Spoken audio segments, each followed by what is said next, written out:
Hello everyone, welcome to एडीन्यूक। आज हम क्लास 9th की सीरीज से स्टार्ट कर रहे हैं और सबसे पहला चैप्टर हम बायोलॉजी का करने वाले हैं, टिश्यूज। और टिश्यूज को हम दो पार्ट्स में करेंगे, plant tissues and animal tissues, क्योंकि बहुत बड़ा चैप्टर है और एक्चुअली इस चैप्टर की काफी अच्छी वेटेज आती है एग्जाम्स में। तो हम इसको दो पार्ट्स में कवर करेंगे, plant tissues and animal tissues. So अभी की वीडियो में हम कंप्लीटली कवर करेंगे प्लांट टिश्यूज को। Let us start. So as हमें ऑलरेडी पता है कि ह्यूमन जो है वो एक फैक्ट्री की तरह है। मतलब क्या हमें पता है ऑलरेडी ये बात कि yes, human is like a factory. तो जब एक फैक्ट्री होती है तो उसकी एक बड़ी यूनिट होती है जिसको हम बॉडी कहते हैं। फिर आप उसको डिसइंटीग्रेट करते जो छोटी छोटी यूनिट्स में, तो our body is made up of organ system, है ना। ऑर्गन सिस्टम बने होते हैं बहुत सारे ऑर्गन से, ऑर्गन्स बने होते हैं टिश्यूज से, और टिश्यूज बने होते हैं सेल से। आप ऑलरेडी सेल पढ़ चुकी हो कि सेल हमारा फंडामेंटल यूनिट ऑफ लाइफ होता है। तो हमें पता होना चाहिए बहुत सारे सेल्स मिलते हैं तो टिश्यू बनता है, बहुत सारे टिश्यूज मिलते हैं तो ऑर्गन बनते हैं, एंड सो ऑन। तो आज के हम चैप्टर में कवर करेंगे टिश्यूज। तो ऐसे कौन से सेल्स हैं जो मिलके टिश्यूज बना रहे हैं? हर किसी सेल को या हर किसी ग्रुप ऑफ सेल्स को तो आप टिश्यूज कह नहीं सकते, है ना। तो ऐसे ग्रुप ऑफ सेल्स जिनका सेम ओरिजिन है और वो सेम फंक्शन परफॉर्म कर रहे हैं, उन्हें हम टिश्यूज कहते हैं, राइट। कि अगर मैं बात कर रही हूँ नर्वस टिश्यू की, तो नर्वस टिश्यू में ऐसी बात नहीं है कि एक ही सेल होगा। नर्वस टिश्यूज में बहुत सारे सेल्स होंगे, लेकिन नर्वस टिश्यूज में जितने भी सेल्स होंगे, उन सारे सेल्स का जितना भी काम होगा वो थिंकिंग से, प्रोसेसेस से, इलेक्ट्रिकल इम्पल्स या मैसेजेस को ट्रांसफर करने से रिलेटेड होगा। तो हमें दो चीजों का ध्यान रखना है कि ऐसे ग्रुप ऑफ सेल्स जिनका सेम ओरिजिन है, सेम ओरिजिन मतलब एक ही जगह से आए हैं, इसको ऐसे याद रख सकते हो कि आपस में भाई बहन हैं, ठीक है, जिनके कॉमन एंसेस्टर्स हैं, ठीक है। तो ऐसे ग्रुप ऑफ सेल्स जो एक ही जगह से आए हैं और एक जैसा फंक्शन परफॉर्म करते हैं, उनको हम टिश्यूज कहते हैं, है ना। Cells of cells, sorry I am saying cells, study of tissues को हिस्टोलॉजी कहते हैं। हालांकि एनसीईआरटी में कहीं मेंशन नहीं है तो ये इस एग्जाम में नहीं पूछा जाएगा, बट कोई थोड़ी सी चीज एक्स्ट्रा करने में बुराई नहीं है ना। हिस्टो मीन्स टिश्यू, हिस्टो का मतलब ही टिश्यू होता है। तो क्योंकि आप टिश्यूज की स्टडी कर रहे हो तो आप हिस्टोलॉजिस्ट हो आज के लिए ठीक है। तो अब एक बड़ी इंपॉर्टेंट चीज है कि हम ये टिश्यूज, अब आपने बहुत सिंपल सिंपल ऑर्गेनिज्म भी पढ़े हैं, आपने तो अमीबा भी देखा है, ऐसा कुछ होता है अमीबा, बहुत सिंपल सा सेल है, कुछ है ही नहीं इसमें, एक सिंगल यूनिसेल्युलर ऑर्गेनिज्म है अमीबा।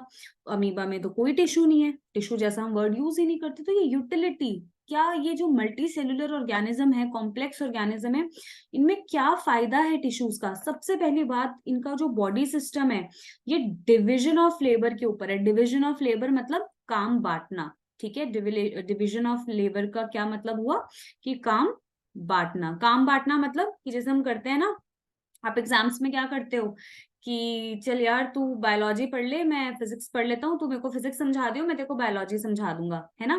तो ऐसे ही काम बांटना, क्योंकि मल्टी सेल्युलर ऑर्गेनिज्म में भाई बहुत सारी एक्टिविटीज करनी है। किसी को डाइजेशन करना है, किसी को थिंकिंग है तो नर्वस टिश्यू की जरूरत है, किसी को रेस्पिरेशन करना है, कुछ सेल्स ऐसे हैं जिनको एक्सक्रीशन करना है, रिप्रोडक्शन करना है। तो सिमिलरली इस चीज को हम डिविजन ऑफ लेबर कहते हैं, क्योंकि बहुत सारे फंक्शंस परफॉर्म करने होते हैं, इसलिए मल्टी सेल्युलर ऑर्गेनिजम्स को बहुत सारे टिश्यूज की जरूरत पड़ती है। कोई group of tissues digestion perform कर रहा है, कोई group of tissues thinking perform कर रहा है, ट्रांसफरिंग सिग्नल्स, कोई group of tissues digestion perform कर रहा है, ठीक है। तो दैट मीन्स ये जो सेल्स हैं जो एक स्पेसिफिक फंक्शन परफॉर्म कर रहे हैं, इनका हमने ग्रुप बना दिया है। जो एक पर्टिकुलर टिश्यू, जैसे मान लो कि मैंने क्लास में ग्रुप बना दिया कि ये ग्रुप ऑफ स्टूडेंट्स जो हैं ये क्या करेंगे, ये बायोलॉजी की एक्टिविटी करेंगे। एक ग्रुप ऑफ स्टूडेंट्स है जो फिजिक्स की एक्टिविटी करेगा, एक ग्रुप बना दिया जो केमिस्ट्री की एक्टिविटी करेगा। क्योंकि बहुत कॉम्प्लेक्स ऑर्गेनिज्म है, इसलिए ग्रुप ऑफ टिश्यूज इस तरीके से ऑर्गेनाइज्ड हैं that they provide highest efficiency in functioning of the body. Important, ठीक है। यूटिलिटी इंपॉर्टेंट है कि कर क्यों रहे हो, तुम्हें पता तो होना चाहिए। इतना बड़ा चैप्टर पढ़ रहे हो, टिश्यूज क्यों पढ़ रहे हो, इसकी यूटिलिटी क्या है। हम बहुत पता है, हम बहुत कॉम्प्लेक्स एनिमल्स में आते हैं, प्लांट्स भी काफी कॉम्प्लेक्स ऑर्गेनिज्म में आते हैं, एनिमल तो नहीं कहूंगी, काफी कॉम्प्लेक्स ऑर्गेनिज्म में आते हैं। तो बहुत हाईएस्ट एफिशिएंसी और एफिकेसी चाहिए, तो उसको अचीव करने के लिए these tissues are there, right. अब हम आते हैं हमारे मेन टॉपिक पे, प्लांट टिश्यूज हैं जिसको हम बहुत फटाफट एंड क्विकली कवर करेंगे। बहुत इंपॉर्टेंट है, बहुत सारे लॉन्ग क्वेश्चंस इस पे फॉर्म होते हैं। वैसे ज्यादातर एग्जाम में प्लांट टिश्यूज से अगर आप नोटिस करेंगे तो 3 मार्कर्स और 5 मार्कर जैसे क्वेश्चंस ज्यादा पूछे जाते हैं। ठीक है, प्लांट टिश्यू जो होता है, मैं आपको इस चार्ट से सिर्फ ये बता रही हूँ कि हमें कितने टाइप्स के करने हैं। 2 टाइप के होते हैं, meristematic tissue and permanent tissue. Meristematic में हम 3 टाइप्स करेंगे, एपिकल, लेटरल, इंटरकैलरी। और फिर परमानेंट टिश्यू भी 2 टाइप्स का होता है, simple tissue and complex tissue. Simple tissue और 3 टाइप्स का होता है, पैरेन्काइमा, स्क्लेरेन्काइमा, कोलेन्काइमा। और कॉम्प्लेक्स टिश्यू और 2 टाइप्स का होता है, जाइलम, फ्लोएम। ओहो, ये क्या बोल दिया, कॉम्प्लेक्स हो गया ये सारा। कुछ कॉम्प्लेक्स नहीं है, डिवीजन है, 1 से 2, 2 से 4 टाइप्स हैं। ठीक है, मेन प्लांट टिश्यू के 2 type, meristematic and permanent, MP ऐसे याद रख सकते हो। प्लांट टिश्यूज एमपी 2 टाइप्स है। ठीक है, फिर मेरिस्टेमेटिक टिश्यू में क्या है, एपिकल, लेटरल, इंटरकैलरी। ठीक है, परमानेंट में क्या है, परमानेंट वाली चीज भी कुछ लोग होते हैं बड़े सिंपल इजीली परमानेंट हो जाते हैं। इजी से सिंपल याद रखना, कुछ लोगों को बड़ा टाइम लगता है परमानेंट होने में। कॉम्प्लेक्स तो ऐसे याद रहेगा, सिंपल और कॉम्प्लेक्स। ठीक है, ऐसे ही सिंपल। अभी हम आगे चलते हैं, फिर आगे मैं आपको बताती जाऊंगी कि इनको याद कैसे करना है। Late us start with meristematic tissue. Meristematic सुनने में थोड़ा कॉम्प्लेक्स सा नाम लग रहा है, बट ऐसा कुछ नहीं है। मेरिस्टेमेटिक आया ही मेरिस्टोस वर्ड से है, जिसका मतलब ही होता है डिवाइड करते रहना। देखो, इसको याद करने का क्या तरीका है, ट्रिकी बता सकती हूँ। मेरिस्टेमेटिक, इमेच्योर, एम आ रहा है, यही ट्रिक सोच पा रही हूँ मैं अभी। तो दोनों में एम आ रहा है। ये मेरिस्टेमेटिक टिश्यू के जो सेल्स होते हैं वो पागल होते हैं। क्यों पागल होते हैं? क्योंकि वो इमेच्योर है। इमेच्योर, अच्छा, कोई बच्चा जब होता है वो इमेच्योर होता है, तो उसको नहीं पता होता ना कि कहाँ जाना है, क्या करना है। वो चलता रहता है, भागता रहता है, दौड़ता रहता है। तो ऐसे ही इमेच्योर सेल्स को नहीं पता कि उन्हें कब रुकना है, तो दे keep on dividing to form new sales. अगर आप इतना भी याद रख लोगे कि मेरिस्टेमेटिक टिश्यू ऐसे सेल से बना है जो डिवाइड करते रहते हैं, they keep on dividing, so these cells are called meristematic. These cells form meristematic tissue. तो क्या कर रहे हैं, कॉन्टिन्यूसली डिवाइड कर रहे हैं। अब भाई अगर कॉन्टिन्यूसली डिवाइड करेंगे तो क्या होगा, एक के ऊपर डिवाइड करे जा रहे, एक के ऊपर दूसरे सेल आ गए, फिर उन सेल के ऊपर और फिर उन सेल ऊपर के, और क्या होगा, प्लांट की ग्रोथ होगी। तो क्या हम कह सकते हैं कि ये वाला जो टिश्यू है ये एक्चुअली प्लांट की ग्रोथ दे रहा है, प्लांट की हाइट हो गई, प्लांट की विड्थ हो गई। तो ओवरऑल प्लांट की ग्रोथ के लिए कौन सा टिश्यू रिस्पॉन्सिबल है, मेरिस्टेमेटिक टिश्यू। कैसे याद रखोगे, एम एम इमेच्योर है, इमेच्योर है मतलब इसको पता ही नहीं कि कब रुकना है। It keep on dividing to form new sales. क्या कैरेक्टरिस्टिक्स हैं, कैसे पहचानोगे, प्लांट देख के थोड़ी पता लग जाता है मेरिस्टेमेटिक टिश्यू। तो उसकी कैरेक्टरिस्टिक, अच्छा ये बात जिन बच्चों को मैं ऑलरेडी पढ़ाती हूँ उन्हें बहुत पता है, लेकिन जो ऐसे बच्चे हैं जो मुझसे नहीं पढ़ते, मैं उन्हें बता देती हूँ। जब भी आप बायो पढ़ो, whenever you are studying bio, आपके दिमाग में ना 4 चीजें घूमती रहनी चाहिए। वो 4 चीजें क्या है, स्ट्रक्चर। कुछ भी मतलब आप पढ़ने बैठ रहे हो तो आपको सबसे पहले सोचना है कि यार स्ट्रक्चर क्या है इसका। स्ट्रक्चर मतलब कैरेक्टरिस्टिक, फिजिकली दिख कैसा रहा है, सेल राउंड है, ओवल है, स्पेरिकल है, कैसी शेप है, बीच में स्पेस है या नहीं है, साइटोप्लाज्म है, न्यूक्लियस है या नहीं, ऐसे दिमाग में घूमना चाहिए कि कैरेक्टरिस्टिक स्ट्रक्चर क्या है। ओहो, दूसरा हमें पता होना चाहिए कि लोकेशन क्या है कहाँ पर, पता तो हो जिस टिश्यू के बारे में पढ़ रहे हो उसकी लोकेशन क्या है, स्टेम में है, रूट में है, लीफ में है, कहाँ है। एंड थर्ड हमें पता होना चाहिए फंक्शन, कि भाई काम क्या कर रहा है, इतनी इंपॉर्टेंस दे रहे हैं, पढ़ रहे हैं इसके बारे में, तो फंक्शन तो पता होना चाहिए, फंक्शन क्या है। और जब इतनी 3 चीजें कर ही ली हैं यार, तो डायग्राम भी हो जाए, है ना। विदाउट डायग्राम तो बायोलॉजी कुछ भी नहीं है, फीकी फीकी है ना। तो ये 4 चीजें जब पढ़ने बैठो ना अपनी बुक खोल के, तो वैसे ही दिमाग में होना चाहिए कि अच्छा मैं टॉपिक पढ़ रहा हूँ, मुझे इसका स्ट्रक्चर आना चाहिए, मुझे स्ट्रक्चर में कैरेक्टरिस्टिक्स आ जाएंगी, कैसा दिख रहा है, मुझे उसकी लोकेशन पता होनी चाहिए कि वो कहाँ पर है, मुझे उसका फंक्शन पता होना चाहिए कि वो क्या फंक्शन परफॉर्म कर रहा है, और एक उसका बेसिक डायग्राम दिमाग में होना चाहिए, है ना। तो फटाफट से कैरेक्टरिस्टिक देख लेते हैं मेरिस्टेमेटिक टिश्यू की। देखो, इमेच्योर है, इमेच्योर में कुछ नहीं पता होता। बच्चा जब बड़ा हो रहा होता है, हमें नहीं पता होता ना उसका साइज, शेप, कितनी हाइट होगी, क्या होगा। तो राउंड भी हो सकते हैं, ओवल भी हो सकते हैं, पॉलीगनल हो सकते हैं, कुछ भी, कोई भी शेप हो सकती है। तुम्हें जो शेप एग्जाम में याद आए वो शेप लिख देना, पूरे मार्क्स मिल जाएंगे, ठीक है। और अभी बन रहे हैं तो थोड़े थिन हैं, इलास्टिक हैं। और सेल वॉल किससे बनी है? सेल्यूलोज से। देखो कोई खास बात नहीं है, बचपन से पढ़ते आ रहे हो कि cell wall of plant cell is made up of cellulose, ठीक है। They are closely arranged without intercellular spaces. In meristematic tissue में स्पेस ज्यादा नहीं होती। क्यों? क्योंकि स्पेस चाहिए नहीं, हमें तो ठूस ठूस के बढ़ना है सेल्स को, एक के ऊपर एक के ऊपर एक, ताकि ग्रोथ हो जाए, है ना। हमें स्पेस छोड़ना ही नहीं बीच में। तो विदाउट इंटरसेल्युलर स्पेसेस, बहुत डेंस साइटोप्लाज्म है विद लार्ज न्यूक्लियस। वाई? हर चीज पे क्वेश्चन लगाया करो, वाई डेंस साइटोप्लाज्म क्यों है भाई? खाना, साइटोप्लाज्म इज खाना टू द सेल। तो उनको ग्रो करना है, बढ़ते बच्चे को बहुत खाना चाहिए होता है। तो दे हैव डेंस साइटोप्लाज्म, बहुत सारी एनर्जी चाहिए, prominent nucleus, and they lack vacuoles. Lack मतलब वैक्यूल्स आर एब्सेंट, होते ही नहीं है, एब्सेंट है। तो क्यों वैक्यूल्स एब्सेंट है भाई? क्यों नहीं जरूरत वैक्यूल्स की? क्या करेंगे? वैक्यूल्स का क्या काम होता है? वैक्यूल्स एक्स्ट्रा चीजें स्टोर करते हैं। क्या कर रहे हैं ये एक्स्ट्रा? कुछ नहीं, इनका काम तो ग्रोथ है। ये तो एक के ऊपर एक के ऊपर एक लाई डाउन करके ग्रोथ कर रहे हैं, तो वैक्यूल्स की जरूरत ही नहीं है, ठीक है। तो ये कैरेक्टरिस्टिक्स थी मेरिस्टेमेटिक टिश्यूज की। अब मेरिस्टेमेटिक टिश्यू तीन टाइप्स के हैं, एपिकल, इंटरकैलरी और लेटरल। सबसे पहले इसकी पोजीशन देख लो। ये हमने एक प्लांट बनाया है, प्लांट को यंग स्टेज में बनाया है, ठीक है। तो यहाँ पे आप देख सकते हो जो बिल्कुल टिप है, इस टिप पे आपको मिलेगा क्या? Apical meristem. और इसको याद रखना बहुत आसान है। टिप मतलब टॉप, ऊपर, है ना। ए सबसे पहले आता है, सबसे ऊपर आता है अल्फाबेटिकल में, तो कितना आसान है इसको याद रखना। एपिकल मेरिस्टम, एपिकल का मतलब ही एपेक्स होता है, एपेक्स का तो मतलब ही टिप होता है। तो रूट शूट टिप कहीं भी हो सकता है, टिप तो किसी भी चीज की हो सकती है ना। प्लांट रूट टिप ये भी हो सकती है, टिप ये भी हो सकती है, टिप ये भी हो सकती है, ठीक है। फिर हमारे पास है इंटरकैलरी मेरिस्टम। इंटरकैलरी बीच में होता है, ठीक है। इट इज प्रेजेंट ऐसे ओवरऑल राउंड में प्रेजेंट होता है। और लेटरल, लेटरल मेरिस्टम हमारा ये जो होती है ना नोड्स, इनके बीच में होता है। ये मैं आपको डिटेल में बताती हूँ, ठीक है।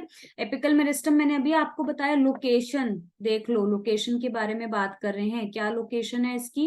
Root tip and shoot tip. कहाँ पर है? Root tip and shoot tip पे है। बार बार रिपीट कर रही हूँ, ए स्टार्टिंग में आता है, टॉप पे आता है, तो टॉप, टॉप टिप ऐसे याद रहेगा, टॉप टिप।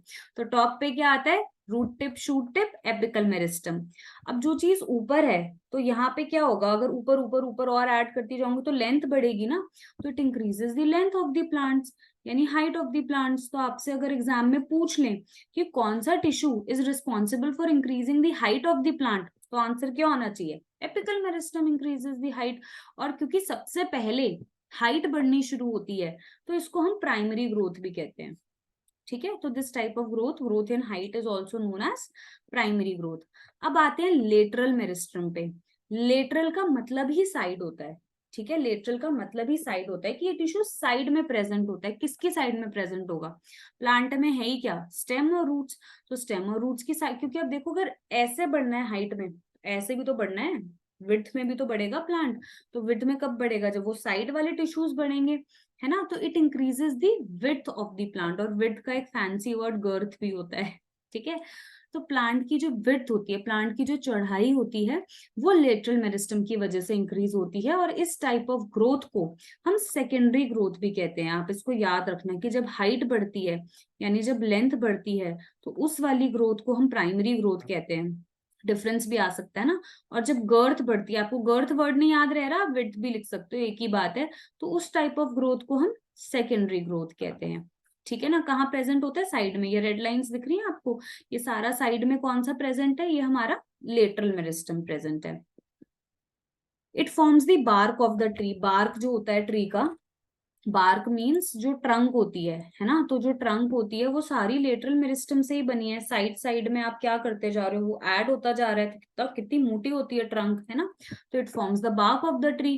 कितना अच्छा एमसीक्यू बन सकता है यहाँ पे। Which tissue forms the bark of the tree? Lateral meristem, ठीक है। थर्ड हमारा आ जाता है इंटर कैलरी। इंटर का मतलब ही बीच में होता है। हम ऐसे वर्ड यूज करते हैं ना, inter class, inter school competition. तो इंटर मतलब बीच में। तो ये टिश्यू कहाँ होगा? किसी दो पोजीशन के बीच में प्रेजेंट होगा। तो ये ना नोड्स के बीच में प्रेजेंट होता है। नोड्स क्या होती है? जैसे ये स्टेम है, यहाँ पे लीफ है, ठीक है। फिर यहाँ पे लीफ है, ऐसे ही ये लीफ हो गई, तो ये हमारी स्टेम है। इस हिस्से को नोड कहते हैं, जहां से लीफ निकलती है ना, इस पार्ट को हम नोड कहते हैं। तो ये दोनों पार्ट्स क्या हो गए, नोड। और ये नोड के बीच का जो एरिया हो गया, इसको हम क्या कहेंगे, इंटरनोड। तो इंटरनोड पे या लीफ के बेस पे, यहाँ पे लीफ के बेस पे प्रेजेंट होता है इंटरकैलरी। ये भी हाइट ही इंक्रीज करता है, नोड्स को खींचता है, ये elongation of internodes. This is also responsible for increase in height of the plants. तो हाइट के लिए भी इंटरकैलरी मेरिस्टम ही प्रेजेंट होता है। तो लेंथ, लेकिन हाँ, मेजर जो हाइट होती है, मेजरली हाइट एपिकल से ही होती है, क्योंकि एपिकल रूट में भी प्रेजेंट है। इंटरकैलरी प्लीज याद रखना, इंटरकैलरी आपको रूट्स में नहीं मिलेगा, ठीक है, it is not present in roots. Intercalary हमारा नोड्स के बीच में ही प्रेजेंट है। तो क्विकली हमने क्या पढ़ा, हमने पढ़ा मेरिस्टेमेटिक टिश्यू 3 टाइप के होते हैं, apical, lateral, intercalary. Apical top पे है, root tip, shoot tip, height increase कर रहा है। लेटरल साइडवेज में है, विड्थ इंक्रीज कर रहा है। और इंटरकैलरी दो नोड्स के बीच में है या लीफ के बेस पे है, ये भी प्लांट्स की हाइट इंक्रीज कर रहा है। अब जो सेल्स मेरिस्टेमेटिक टिश्यू से आगे डिवाइड होके बने, उनका क्या होगा, कुछ तो होगा, वो कुछ तो करेंगे जिंदगी में आगे, है ना। तो क्या करेंगे वो आगे, कुछ फंक्शन परफॉर्म करेंगे। तो कुछ सेल्स, सारे सेल्स नहीं, अब इतने सारे सेल बन जाते हैं। तो मेरिस्टेमेटिक टिश्यू से जो नए नए नए सेल बन रहे हैं डिवाइड होकर, उनमें से कुछ सेल एक स्पेसिफिक फंक्शन परफॉर्म करते हैं। और जब वो फंक्शन परफॉर्म करते हैं ना, तो वो कह देते हैं कि भैया अब मैं फंक्शन परफॉर्म कर रहा हूं, मैं डिवाइड नहीं करूंगा, ठीक है। So they lose the ability to divide. ऐसे सेल्स को हम परमानेंट सेल्स कहते हैं। परमानेंट सेल्स की ना थोड़ी सी प्रमोशन हो जाती है, दे कम एट थोड़ा ऐसे लेवल पे आ जाते हैं। परमानेंट सेल, परमानेंट टिश्यू के सेल्स डू नॉट डिवाइड। तो आप परमानेंट टिश्यू में हमेशा क्या याद रखोगे, दे डू नॉट डिवाइड। ये मेजर डिफरेंस होता है मेरिस्टेमेटिक का और परमानेंट का। Meristematic they keep on dividing, उन्हीं कुछ सेल में से प्रमोशन हो जाता है उन सेल्स का, वो उनको एक स्पेसिफिक फंक्शन दिया जाता है कि तुम ये परफॉर्म करोगे, और फिर वो सेल्स मिलके कहते हैं कि अब हम परमानेंट हो गए, अब हम डिवाइड नहीं करेंगे, and such cells form permanent tissue. तो परमानेंट टिश्यू स्पेशलाइज्ड होता है, डिफरेंशिएट मतलब कुछ इसमें ऐसा खास नहीं है और आपको इसको लर्न करने की भी जरूरत नहीं है, बट मैं समझा देती हूँ। डिफरेंशिएट का मतलब ये होता है कि अब डिफरेंट डिफरेंट एक्टिविटी ले ली, डिफरेंट डिफरेंट फंक्शन ले लिया उन बच्चों ने, ठीक है, उन सेल्स ने, ठीक है। परमानेंट टिश्यू अब दो टाइप के होते हैं, कुछ बड़े सिंपल सिंपल से होते हैं, देखने में ही सिंपल लगते हैं, तो सिंपल परमानेंट। कुछ कॉम्प्लेक्स होते हैं, स्ट्रक्चर ही कॉम्प्लेक्स सा होता है, उनको कॉम्प्लेक्स परमानेंट कहते हैं, ठीक है। अच्छा, आयरनी क्या है कि सिंपल परमानेंट टिश्यू वालों के नाम थोड़े से कॉम्प्लेक्स हैं बोलने में, ठीक है। Parenchyma, collenchyma, sclerenchyma. और जो कॉम्प्लेक्स परमानेंट है उनके नाम थोड़े से इजी हैं बोलने में, जाइलम, फ्लोएम, ठीक है। तो सिंपल परमानेंट टिश्यू में क्या आ गया, पीसीएस आ गया, ऐसे याद रख सकते हो, पीसीएस, पैरेन्काइमा, कॉलेनकाइमा, स्क्लेरेनकाइमा, ठीक है। तो एक एक करके देखते हैं। सिंपल परमानेंट, सिंपल परमानेंट को डिफाइन कैसे करोगे, ऐसा टिश्यू जिसके सेल्स एक ही टाइप के सेल से बने हैं, बड़े सिंपल टाइप ऑफ सेल से बने हैं, बहुत सिंपल, कुछ रटना ही नहीं है। सिंपल का मतलब ही यही है कि सेल्स एक जैसे हैं कुछ कुछ, और फंक्शन एक जैसा परफॉर्म कर रहे हैं, और बहुत सिंपल है दिखने में, ठीक है। 3 टाइप के हो गए, पैरेन्काइमा, कॉलेनकाइमा, स्क्लेरेनकाइमा। तो फटाफट स्टार्ट करते हैं। पैरेन्काइमा, भाई पैरेन्काइमा से तो एक चीज याद रख लो, P for parenchyma and P for packaging. Packaging tissue होता है ये प्लांट का। टिश्यू के पास देखो अपना कोई हड्डी वड्डी तो है नहीं, कोई सपोर्ट नहीं है, स्केलेटन नहीं है। तो जैसे बैग में से हम ठूसते नहीं है न्यूज़पेपर कि वो स्टिफ बना रहे, जैसे पिचके ना, तो जबकि प्लांट भी ऐसे पिचके ना, तो उसके अंदर एक टिश्यू होता है जो उसकी पूरी बॉडी में स्टफ्ड होता है। तो वो पैरेन्काइमा होता है, हर जगह मिलेगा। इसलिए हम कहते हैं कि ये बेसिक पैकिंग टिश्यू भी है।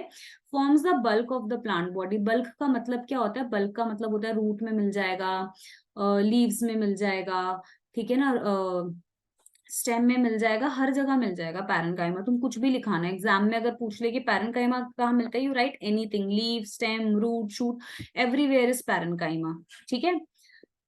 इनफैक्ट फ्लावर्स एंड फ्रूट्स में भी मैं मेंशन करना भूल गई, even flowers and fruits have parenchyma, ठीक है। तो मेन पैकेजिंग टिश्यू, इसको फंक्शन में भी लिख सकते हो अगर पैरेन्काइमा का फंक्शन पूछ ले। देखो यहाँ डायग्राम है, मैंने हर स्लाइड में डायग्राम डाला है। ये डायग्राम बिल्कुल आपके ऐसे माइंड में फोटो क्लिक हो जानी चाहिए, क्योंकि एग्जाम में आइडेंटिफाई करने के लिए आता है। आपको ये टिश्यू दे सकते हैं, और क्योंकि पैकेजिंग करनी है तो थोड़ा ना ये ऐसा फैला हुआ टिश्यू होता है, तो स्पेस होती है इसमें। अभी मैं कैरेक्टरिस्टिक पढ़ाऊंगी तो उसमें ये एक इंपॉर्टेंट कैरेक्टरिस्टिक भी है कि इट हैज इंटरसेल्युलर स्पेसेस। जैसे अब हम कैरेक्टरिस्टिक की बात करते हैं, लिविंग सेल है। देखो सबसे पहली बात तो टिश्यू जब पढ़ रहे हो ना, तो ये चीज याद कर लेना कि कौन सा टिश्यू लिविंग है, कौन सा डेड है। सिंपल परमानेंट में पैरेन्काइमा कॉलेनकाइमा दोनों लिविंग है, स्क्लेरेनकाइमा इज मोस्टली डेड। तो पैरेन्काइमा सबसे पहली बात लिविंग सेल है, राउंड ओवल पॉलीगोनल कैसा भी हो सकता है। थिन सेल वॉल्स हैं इसकी, लूजली पैक्ड है, ये ध्यान रखना, ये थोड़ी सी इंपॉर्टेंट कैरेक्टरिस्टिक है। ठीक है, ये थोड़ी सी इंपॉर्टेंट कैरेक्टरिस्टिक है, या जिसको हम स्ट्रक्चर कहते हैं, ये वो है कि स्पेसेस बहुत है। देखो खुले खुले होंगे तभी तो भरेंगे। अगर मुझे क्लास को भरना है पूरा, तो मैं क्या करूंगी, मैं बच्चों को कहूंगी खुले खुले बैठ जाओ, ठीक है ना, ऐसे पास पास में मत बैठो। तो मुझे भरना है पूरे प्लांट को इस टिश्यू से, तो वो खुले खुले लूजली पैक्ड होते हैं, और लार्ज इंटरसेल्यूलर स्पेसेस होती हैं पैरेन्काइमा में। ठीक है, फंक्शन क्या हो गए, सपोर्ट दे रहा है, स्टोर कर रहा है फूड को, वेस्ट प्रोडक्ट्स। देखो स्टोर कर रहा है, फूड स्टोर करेगा तो ऐसा थोड़ी है कि वेस्ट प्रोडक्ट नहीं स्टोर कर सकता, तो वेस्ट प्रोडक्ट भी स्टोर कर सकता है। स्टेम और रूट्स की बात कर ले तो न्यूट्रिएंट और वाटर भी स्टोर करता है। फ्रूट्स की बात कर लोगे तो उसमें स्टार्च भी स्टोर करता है। कुछ सिचुएशंस में ये थोड़ा सा नहीं मैं कहूंगी, ये काफी बहुत इंपॉर्टेंट पॉइंट है। क्या इंपॉर्टेंट पॉइंट है, लीव्स के अंदर जो पैरेन्काइमा होता है, अगर उसके अंदर क्लोरोफिल है तो हमने उसको नाम दे दिया है क्लोरेनकाइमा। ठीक है, कॉलन नहीं, क्लोरेन, क्लोरोफिल है ना, क्लोरेनकाइमा। तो आपसे पूछा जा सकता है ऐसा कौन सा टिश्यू है विच कंटेन्स क्लोरोफिल और परफॉर्म फोटोसिंथेसिस, क्लोरेनकाइमा। तो अब एक्वेटिक प्लांट्स के पीछे रह जाए, एक्वेटिक मतलब पानी में मिलने वाले प्लांट्स, वाटर हाइसिंथ हो गया, हाइड्रिला, तो इनमें क्या होता है कि ऐसे बड़ी बड़ी स्पेसेस होती हैं, ठीक है, खुले खुले होते हैं, तो इनमें हवा भरी होती है। हवा क्यों भरी होती है, एयर बैग्स नहीं होते कार में, जैसे लाइट हो जाते हैं, तो ऐसे ही इनमें हवा भरी होती है, तो गिव देम बॉयंसी, क्योंकि इन प्लांट्स को तैरना होता है पानी के ऊपर। ठीक है, तो ऐसा parenchyma which has air inside it and give buoyancy, उसको हमने एरेन्काइमा कह दिया। तो आप दो ये चीजें जरूर याद रखना, क्लोरेन्काइमा और एरेन्काइमा, ये दोनों इंपॉर्टेंट है। ऐसे 1 मार्कर टाइप में ही आते हैं, या एमसीक्यू टाइप में ही पूछा जाता है। क्लोरेन्काइमा का फंक्शन पूछ लें, क्लोरोफिल है तो फोटोसिंथेसिस, एरेन्काइमा का फंक्शन है कि एयर फिल्ड है तो ऐसे फ्लोट करने में हेल्प करता है। ये देखो, ये एक स्टेम है वाटर लिली की, काट के उस स्टेम के अंदर देखो कितनी सारी एयर स्पेसेस हैं, ये सारा एरेन्काइमा है। ठीक है, नेक्स्ट पे आते हैं कॉलेनकाइमा। कॉलेनकाइमा मतलब फ्लेक्सिबिलिटी। भाई प्लांट की ब्रांचेस से देखा लहराती रहती हैं, ठीक है, तो कैसे लहरा रही है, वो टूटती नहीं है आसानी से। जब हवा आती है तो they are very flexible, just like this wire. तो ये वायर क्या है, ये फ्लेक्सिबल है। देखो मैं इसको मोड़ पा रही हूँ, तो इसका मतलब इसमें कॉलेनकाइमा है नहीं, इसमें कॉपर है, इसमें कॉलेनकाइमा नहीं है। लेकिन प्लांट्स की ब्रांचेस के अंदर कॉलेनकाइमा होता है जो उसको फ्लेक्सिबिलिटी देता है।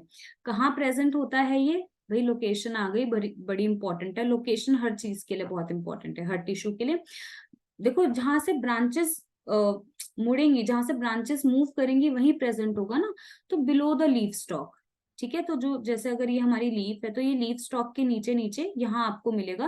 लीफ स्टॉक नहीं याद रख पा रहे ना, तो आप इतना भी लिख सकते हो कि ब्रांचेस में होता है, उस पे भी आपको मार्क्स मिल जाते हैं कि collenchyma is present in branches. क्योंकि फ्लेक्सिबिलिटी देनी हो तो लंबे लंबे सेल्स होते हैं, छोटे छोटे होंगे तो तोड़ना आसान है ना, तो लंबे, आप वायर्स भी लंबी लंबी होती है, ऐसे याद रखना है ना, तो दे आर इलोंगेटेड लिविंग। और एक सबसे खास बात क्या होती है, कॉर्नर्स पे ना थोड़े थोड़े थिक होते हैं, कॉर्नर कॉर्नर पे बस स्पेस कम है और कॉर्नर्स पे थिक है। जैसे ये देखो, मैं फंक्शन दिखाने से पहले यहाँ ऐसे मैं ड्रॉ करके दिखा देती हूँ, जैसे एक सेल ऐसा है, दूसरा सेल, और ये, तो यहाँ पे ना ऐसे कॉर्नर पे हल्की हल्की थिकनिंग्स मिलेंगी।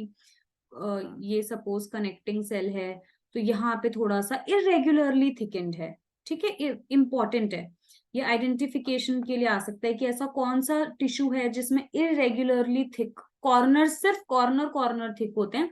और इसको कैसे याद रखना है, सी फॉर कॉलेनकाइमा, और सी में क्या है कि सिर्फ कॉर्नर्स पे थिकनिंग होती है, ओनली सिर्फ कॉर्नर्स आर थिक। ठीक है, तो ऐसे याद रहेगा, C for collenchyma, C for corners, इसके कॉर्नर्स थिक होते हैं। ये सबसे इंपॉर्टेंट कैरेक्टरिस्टिक्स है। फंक्शन तो बता ही दिया, bending, flexibility of a plant and mechanical support. भाई ये तो लाइफ सेवर है, ये ऑक्सीजन सपोर्ट है, मतलब ये फंक्शन नहीं है, ये तुम्हारा ऑक्सीजन सपोर्ट है। एग्जाम के लिए किसी भी टिश्यू में कुछ भी ना समझ आए तो मैकेनिकल सपोर्ट लिख देना। मैकेनिकल सपोर्ट हर टिश्यू का फंक्शन होता है, ठीक है। Coming to sclerenchyma, sclerenchyma dead, hard, stiff, रूखा सूखा बिल्कुल टिश्यू होता है स्क्लेरेनकाइमा। ये प्लांट को बहुत एक्सेस में सपोर्ट करता है, हार्ड बनाता है, स्टिफ बनाता है। हस्क ऑफ कोकोनट, वो जो नारियल के ऊपर का ब्राउन पार्ट होता है ना, तो उसको, वो सारा स्क्लेरेनकाइमा है। तो तीनों सिंपल परमानेंट में से पैरेनकाइमा, कॉलनकाइमा, स्क्लेरेनकाइमा, डेड कौन सा है? स्क्लेरेनकाइमा डेड है, ठीक है। इसकी वॉल्स भी बहुत थिक है, देखो थिक है इसलिए थोड़ा स्टिफ है। जो थिक होता है वो स्टिफ होता है ना, सीमेंट की तरह। ऐसा लग रहा है जैसे बहुत सारी सीमेंट लगा दी है। जैसे ये अगर सेल्स हैं स्क्लेरेनकाइमा को, तो दे आर वेरी थिक और इरेगुलर नहीं है, कॉर्नर कॉर्नर पे नहीं है। ये पहचान है इनकी कि पूरे के पूरे सेल्स की जो पूरी की पूरी वॉल होती है थिक। और किससे थिक होती है? Lignin. Again MCQ very important. Lignin क्या है? सेल्यूलोज जैसे ही एक कॉम्प्लेक्स शुगर है, सेल्यूलोज का ही भाई बहन टाइप समझ लो, कॉम्प्लेक्स शुगर है। ये लिग्निन ही है जो स्क्लेरेनकाइमा को हीरो बना रहा है प्लांट का, ठीक है। बहुत क्लोजली पैक्ड है, कोई स्पेस नहीं है, ठीक है। कहाँ कहाँ प्रेजेंट है? अगेन इंपॉर्टेंट, किसकी बात कर रहे हैं हम? लोकेशन की बात कर रहे हैं। स्टेम में होगा, वैस्कुलर बंडल के अराउंड होगा। वैस्कुलर बंडल कौन कौन से होते हैं? दो होते हैं, जाइलम एंड फ्लोएम, जो अभी हम आगे पढ़ेंगे। इनके अराउंड होता है जो, अब देखो जो पूरी लीफ होती है, अब आपको हमेशा याद है लीफ में जो वेन्स होती हैं, वेन्स को टच करो वो थोड़ी सी हार्ड होती हैं। लीफ तो सॉफ्ट है, वेन्स हार्ड होती हैं, वहां स्क्लेरेनकाइमा प्रेजेंट होता है वेन ऑफ लीव्स में। और सीड्स और नट्स तो होते ही हार्ड हैं, और कुछ याद रहे ना रहे, ये तो याद रहेगा ही रहेगा कि सीड्स एंड नट्स में होता है।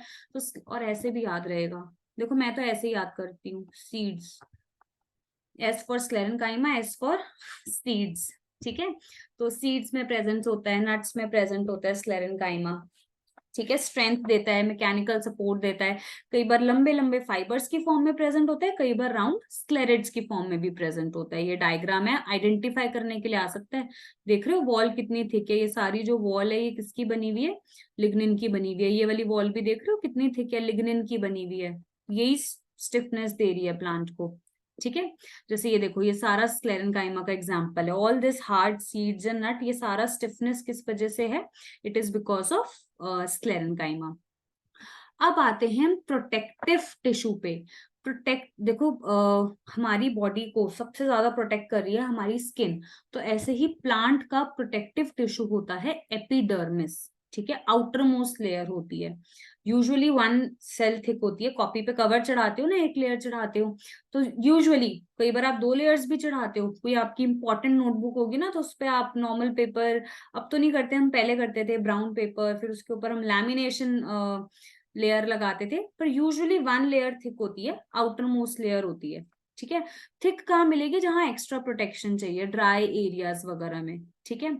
तो एक ये बड़ी इंपॉर्टेंट चीज है, ये जो सेल्स होते हैं ना, एरियल पार्ट्स यानी जो लीव्स हो गई, एरियल मतलब हवा में, तो जो लीव्स होती है, they often secrete a waxy water resistant layer. देखो leave should be water resistance. आप अगर कभी लीव को देखोगे तो जो वो लीफ होती है वो थोड़ी सी इट इज स्लाइमी, और ये जैसा आपको दिख रही है ये थोड़ी सी चिकनी होती है ना। इसके ऊपर एक थोड़ा सा वैक्सी कोटिंग होती है। ये वैक्सी कोटिंग क्या करती है? ये वैक्सी कोटिंग प्रोटेक्शन दे रही है, कहाँ? Against loss of water. क्या करते हो, होली से पहले आप अपने फेस पे ऐसे ऑयल अप्लाई कर लेते हो, तो ऑयल अप्लाई करने का क्या मतलब होता है? आपने अपने फेस के पोर्स को ऐसे लॉक कर लिया है कि कलर नहीं जाएगा अंदर, या अंदर से बाहर कुछ नहीं आएगा स्किन से, है ना। ऐसे ही लीफ के ऊपर ये वैक्सी एक वाटर रेजिस्टेंट लेयर है, वैसलीन जैसा काम करती है बिल्कुल। ना पानी बाहर जाता, कोई मैकेनिकल इंजरी नहीं होती, इन्वेजन, कोई फंगस बैक्टीरिया इतनी आसानी से घुस नहीं सकता। तो ये इंपॉर्टेंट है, ये फंक्शन है, ठीक है। एरियल पार्ट्स में स्किन हर जगह है, और देखो जैसे हमारी स्किन अलग अलग होती है, फेस की स्किन अलग है ना। फेस की स्किन सॉफ्ट होती है, नेल्स के ऊपर की स्किन हार्ड होती है, ऐसे ही बॉडी की स्किन भी थोड़ी सी डिफरेंट टेक्सचर की होती है ना। तो ऐसे ही प्लांट्स में भी लीफ की स्किन अलग होगी, एपिडर्मिस, रूट का एपिडर्मिस अलग दिखेगा थोड़ा सा, है ना, स्टेम का एपिडर्मिस और अलग दिखेगा, हार्ड दिखेगा। तो अभी हमने लीफ के एपिडर्मिस की बात करी है। लीफ के एपिडर्मिस को अगर आप देखोगे तो आपको वहां छोटे छोटे बीच में पोर्स दिखेंगे जिनको स्टोमेटा कहते हैं। ये मैं बहुत डिटेल में नहीं बताऊंगी, स्टोमेटा आप छोटी क्लासेस में भी पढ़ के आए हो। दीज आर पोर्स, जैसे हमारे स्किन में भी पोर्स प्रेजेंट होते हैं जिससे स्वेट बाहर आता है, ठीक है। तो दीज आर पोर्स। दो दो फंक्शन होते हैं इसके, टू फंक्शंस स्टोमेटा। क्या टू फंक्शंस है इसके? पहला एक्सचेंज ऑफ गैसेस, भाई सांस ले रहा है वो उन पोर्स से, and the second is transpiration, जो वाटर वेपर इवेपोरेट होता है, ठीक है। आपसे ये आइडेंटिफिकेशन में पूछा जा सकता है ना। तो आइडेंटिफिकेशन क्या है? ये आपके नॉर्मल एपिडर्मल सेल्स हैं और बीच बीच में एपिडर्मल सेल्स के क्या होते हैं? स्टोमेटा प्रेजेंट होते हैं। स्टोमेटा इज लाइक दिस, एक स्टोमेटा एक ओपनिंग है और उसके दोनों तरफ ना यहाँ पे किडनी शेप के सेल्स होते हैं, बीन शेप। तो जब इनमें पानी भरता है ना तो ये फूल जाते हैं। बलून नहीं होता, बलून में पानी या हवा भरती हो तो वो फूल जाता है। तो ऐसे जैसे पानी फिल होता है ना, ये फूल जाते हैं। जैसे ये फूल गए, क्या हो गया? देखो, स्टोमेटा ओपन हो गया। जैसे ये श्रिंक हुआ, stomata close. So like this it happens, okay. ऐसा ऐसा स्लाइड में दिखता है। माइक्रोस्कोप में कभी देखोगे, बहुत सुंदर दिखता है स्टोमेटा, ठीक है। अब नेक्स्ट आते हैं, मैंने कहा हर स्किन अलग होती है। हमारी स्कैल्प की स्किन देखो, हमारे नेल की स्किन बहुत हार्ड होती है। तो ऐसे ही अब रूट्स की बात करते हैं। लीफ का तो पढ़ लिया, वैक्सी स्किन होती है, वैक्स सिक्रीट करती है, protection against water loss. Root की स्किन कैसे होता है? रूट का काम क्या? Water absorption. तो कुछ रूट में क्या होना चाहिए? छोटे छोटे रूट हेयर प्रेजेंट होते हैं। ये देख रहे हो यहाँ पे छोटे छोटे रूट हेयर्स हैं। These are small root hair. ये क्या कर रहे हैं? They are increasing the area for absorption, क्योंकि मेनली पानी, सारा पानी कहाँ से एब्जॉर्ब होता है? From roots. सो रूट्स की एपिडर्मिस की बात करें तो epidermis of roots have small hair which increases the surface area for absorption of water, right. अब थोड़ा सा एक मॉडिफिकेशन पढ़ रहे हैं, डेजर्ट प्लांट्स की बात कर रहे हैं, थोड़ा इंपॉर्टेंस दे रहे हैं। क्यों? क्योंकि डेजर्ट प्लांट की लीव्स ना बड़ी अलग सी दिखती हैं। थिक क्या? बहुत थिक होती है। देखो यहाँ पिक्चर में भी दिखेगी। कैक्टस तो सभी ने देखा होगा। तो इसके ऊपर काफी थिक वैक्सी कोटिंग होती है, बहुत मोटी लीव्स होती हैं। और ये थिक वैक्सी कोटिंग किसकी होती है? क्यूटिन की। भाई दोबारा 1 मार्क का इंपॉर्टेंट एमसीक्यू आ गया। ये थिक वैक्सी कोटिंग किस चीज के? क्यूटिन। केमिकल सब्सटेंस है, वाटर प्रूफ है, इजीली वाटर लॉस, क्योंकि वैसे बेचारे डेजर्ट एरियाज में है, पानी की कमी है। So it prevent water loss, ठीक है। एक्सेस वाटर लॉस प्रिवेंट करता है। मटेरियल का नेम याद रखना, क्या होता है? Cutin, okay. अब आते हैं बार्क ऑफ द ट्री। जो ट्रंक होता है कितना हार्ड होता है, कॉर्क बोलते हैं उसको। आउटर लेयर है वो थोड़ी सी बूढ़ी लेयर है, उसको छू के भी देखोगे ना वो बड़ी ऐसी खुरदरी खुरदरी सी रफ सी लगती है। तो ये इसमें क्या होता है? इसमें बहुत सारी लेयर्स होती हैं, यहाँ पे थोड़ी एक्स्ट्रा प्रोटेक्शन की जरूरत होती है। तो ये थिक लेयर होती है। कॉर्क के सेल्स डेड होते हैं और मल्टी लेयर्ड होते हैं। आप इतना याद रखना कि कॉर्क की जो एपिडर्मिस है, it is dead and it is multi layered. बहुत सारी लेयर्स होती हैं, उसपे मल्टी लेयर होती है। और इसके ऊपर एक और अगेन रेजिस्टेंट केमिकल होता है जिसका नाम सुब्रिन है। देखो कंफ्यूज मत होना, क्यूटिन सिर्फ और सिर्फ एक्सक्लूसिवली लीव्स के ऊपर प्रेजेंट था, वो भी डेजर्ट प्लांट्स की।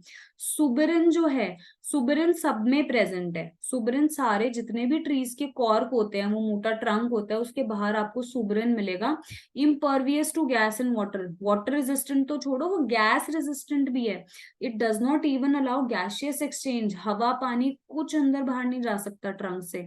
Very important, suberin water resistant and gas resistant, ऐसा। दिस इज व्हाट, और ये क्या है? हमारा सारा कॉर्क है, एपिडर्मिस ऑफ द ट्रंक।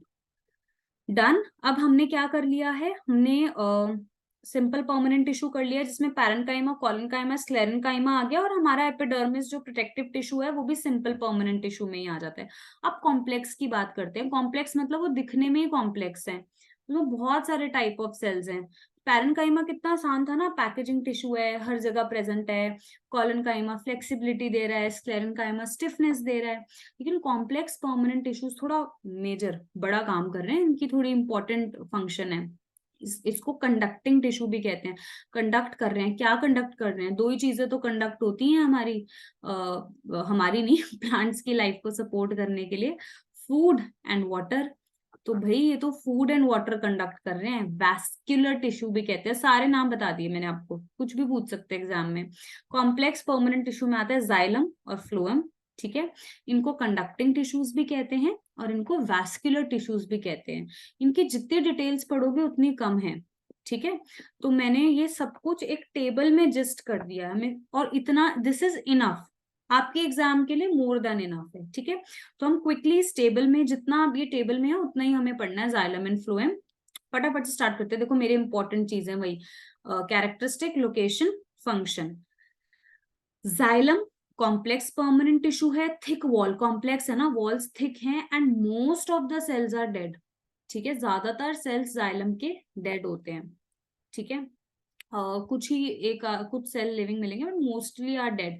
कहाँ प्रेजेंट है? स्टेम, रूट्स, लीफ, हर जगह, क्योंकि पूरा वाटर का कंडक्शन, दिमाग लगाओ, रूट से लेके पूरे अपर पार्ट तक हो रहा है। तो जब पूरा रूट से लेके लीफ तक पहुंचेगा तो रूट, स्टेम, लीव्स हर जगह प्रेजेंट होगा, कुछ खास याद करना ही नहीं इसमें। Function, it provides upward movement of water and dissolve mineral. पानी को मिनरल से कोई अलग नहीं कर सकता, तो पानी के साथ ही मिनरल डिसॉल्व होते हैं। तो transportation of water and minerals, xylem का क्या फंक्शन है? जाइलम का फंक्शन है transportation of water plus minerals. Minerals यानी ये सब भी तो चाहिए प्लांट्स को, कैल्शियम, पोटेशियम, ठीक है। सो इसका फंक्शन क्या? Transportation of water and minerals, याद रखना ये, ठीक है। अब कंपोनेंट्स आते हैं, कॉम्प्लेक्स है ना, तो 4 कंपोनेंट्स हैं इसके। ट्रैकिड्स, ये तो थोड़ा रटना ही पड़ेगा, देखो लर्न करना पड़ेगा। Tracheids, xylem vessel, xylem parenchyma, xylem sclerenchyma. यहाँ पे याद है हमने पैरेन्काइमा में पढ़ा था कि it is present around vascular tissue, ये वो है। तो xylem parenchyma, xylem sclerenchyma. Tracheids कैसे हैं ये स्ट्रक्चर? इनकी लोकेशन नहीं करनी हमें, अभी पढ़ा ना, लोकेशन तो सेम है, सब जगह प्रेजेंट है। Elongated cells, elongated with tapering ends. Pipe है ना, पानी किससे ट्रांसपोर्ट होता है? पाइप से। तो जैसे ही जाइलम है ना, दिमाग में पाइप इमेजिन कर लो, ये ड्रॉ करने के लिए नहीं आते हैं एग्जाम्स में, ठीक है।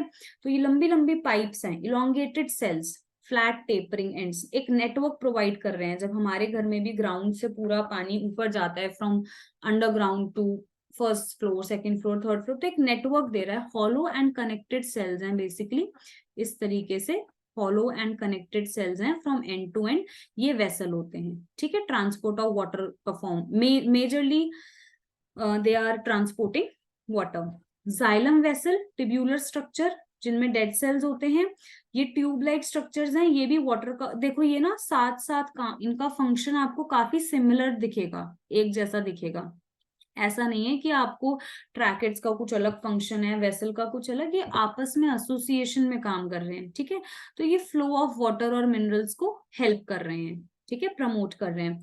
जाइलम पैरेन्काइमा लिविंग सेल्स हैं इसमें, और ये स्टोरेज का काम कर रहे हैं। हमें वाटर और मिनरल्स स्टोर करके भी रखने पड़ते हैं ना, घर पे भी एक्स्ट्रा पानी स्टोर करके भी रखते हो ना, ऐसा तो नहीं है कि ऐसे ही हमें पता है कभी भी पानी जा सकता है, फिक्स टाइमिंग होते हैं। तो जाइलम पैरेन्काइमा की क्या ड्यूटी है कि उसको एक्स्ट्रा अच्छा फूड, यहाँ पे फूड लिख दिया है मैंने, but food plus water. Food क्यों लिखा है? क्योंकि वाटर ट्रांसपोर्ट के लिए एनर्जी चाहिए ना, वो एनर्जी फूड से आएगी। तो extra water, extra food store करने का काम जाइलम पैरेन्काइमा का होता है। एंड जाइलम स्क्लेरेन्काइमा क्योंकि स्टिफ टिश्यू है, तो इसका काम होता है सपोर्ट देने का। बड़ी बड़ी पाइप्स है ना, तो बड़े बड़े सेल्स हैं, वेसल्स हैं, उनको सपोर्ट देने का काम होता है, ठीक है। So xylem tracheid, xylem vessel, xylem parenchyma and xylem sclerenchyma. Next is phloem. देखो कितनी जल्दी हो गया, आप अदरवाइज ऐसा लगता है कि कितना सारा पढ़ना है, कुछ नहीं पढ़ना है इसमें इतना सारा। 5 मार्कर क्वेश्चन आएगा तो भी आप उसमें ये टेबल बना के बस इसी को थोड़ा सा डिटेल में लिख सकते हो, है ना। फ्लोएम, फ्लोएम फूड ऐसे याद रहेगा। एफ तो नहीं कह सकती यहाँ, पी फॉर फ्लोएम है, पर साउंड कह सकते हैं, F for phloem and F for food. ये फूड ट्रांसपोर्ट करता है, ठीक है। It is the transportation of food. Food कहाँ बनता है? लीव्स में। तो कैसे हम लिखेंगे? It is responsible for the transportation of prepared food from leaves to other parts of the plant. हर प्लांट को फूड चाहिए। कहाँ प्रेजेंट होता है? Usually just below the bark of the tree. अगर नहीं समझ आए तो आप लीव्स भी लिख सकते हो, देखो लॉजिक भी लगा सकते हो। लीव्स में आपको भर भर के फ्लोएम मिलेगा क्योंकि वहां से ट्रांसपोर्टेशन शुरू हो रही है। यहाँ पे मोस्टली आपको लिविंग सेल्स मिलेंगे, ठीक है। जाइलम में मोस्टली सेल्स वर डेड। इसके भी 4 कंपोनेंट्स है। कौन कौन से 4 कंपोनेंट्स है? Sieve tubes, companion cell, phloem fibre, phloem parenchyma. ठीक है। सीव ट्यूब्स, अगेन ये ट्यूब्स होती हैं और these tubes are perforated, perforated मतलब छेद होते हैं इनमें से, ठीक है। They are arranged end to end and they are perforated, ठीक है। ये सब्सटेंसेस का इन एंड आउट मूवमेंट में हेल्प करती हैं, ओके। कंपेनियन सेल्स, कंपेनियन का मतलब ही क्या होता है, दोस्ती यारी निभाते हैं ये, ठीक है। तो ये जो सेल्स होते हैं लिविंग होते हैं और ये कॉन्टिन्यूसली एक्टिव होते हैं और सीव ट्यूब के थ्रू जो फूड का ट्रांसपोर्टेशन हो रहा है ये उसको कंट्रोल करते हैं। देखो एक्स्ट्रा फूड भी नहीं ट्रांसपोर्ट होना चाहिए, कब ट्रांसपोर्ट होगा, कितना ट्रांसपोर्ट होगा। Companion cells help to control, कैसे कर रहे हैं भी आपको इतना दिमाग नहीं लगाना उसमें, they are helping to control the flow of food from sieve tubes. Phloem fibres, fibre है तो लंबे लंबे होंगे, thick cells and they are providing strength. वही phloem sclerenchyma, this is nothing but phloem sclerenchyma. तो जहां स्क्लेरेनकाइमा आ जाए सीधा आंख बंद करके लिख देना, बंद करके नहीं, आंखें खोलकर लिखना कि providing mechanical strength to the plants. And then we have phloem parenchyma. Parenchyma तो स्टोर कर रहा है, जब जाइलम में स्टोर कर रहा है तो फ्लोएम में भी तो स्टोर ही करेगा। तो ये क्या कर रहा है, ये फूड को स्टोर भी कर रहा है और ट्रांसपोर्ट भी कर रहा है। आप इसका फूड स्टोरेज भी इसका फंक्शन लिख सकते हो, एक्स्ट्रा फूड की स्टोरेज भी करता है ये। और फ्लोएम पैरेनकाइमा का बहुत एक्सटेंसिव नेटवर्क होता है। ये वो बच्चा है जिसका हर क्लास में एक दोस्त होता है ना। तो phloem parenchyma majorly food transportation भी करता है। नॉन ग्रीन पार्ट, फ्रूट है नॉन ग्रीन पार्ट है, वहां पर ले जाएगा, है ना, स्टार्ट आपका प्रिपेयर्ड फूड को, सीड्स हैं वहां ले जाएगा। तो नॉन ग्रीन पार्ट्स तक ले जाने वाला काम फ्लोएम पैरेनकाइमा करता है। So that's all about plant tissue, सिर्फ इतना ही है। इट इज वेरी सिंपल, आप इसको ब्रीफ में करो, बट हाँ ब्रीफ में करने का मतलब ये है कि आप टॉपिक मत स्किप करो, कि हर टिश्यू का भले ही आप 2 कैरेक्टरिस्टिक कर लो, ठीक है, लेकिन कैरेक्टरिस्टिक मिस मत करो। जब भी आप टिश्यू कर रहे हो तो आपको पता होना चाहिए इसकी कैरेक्टरिस्टिक, फिजिकली वो कैसा दिख रहा है, उसकी लोकेशन क्या है, वो कहाँ पे प्रेजेंट है, and what is its function. Next video में हम कवर करेंगे एनिमल टिश्यूज।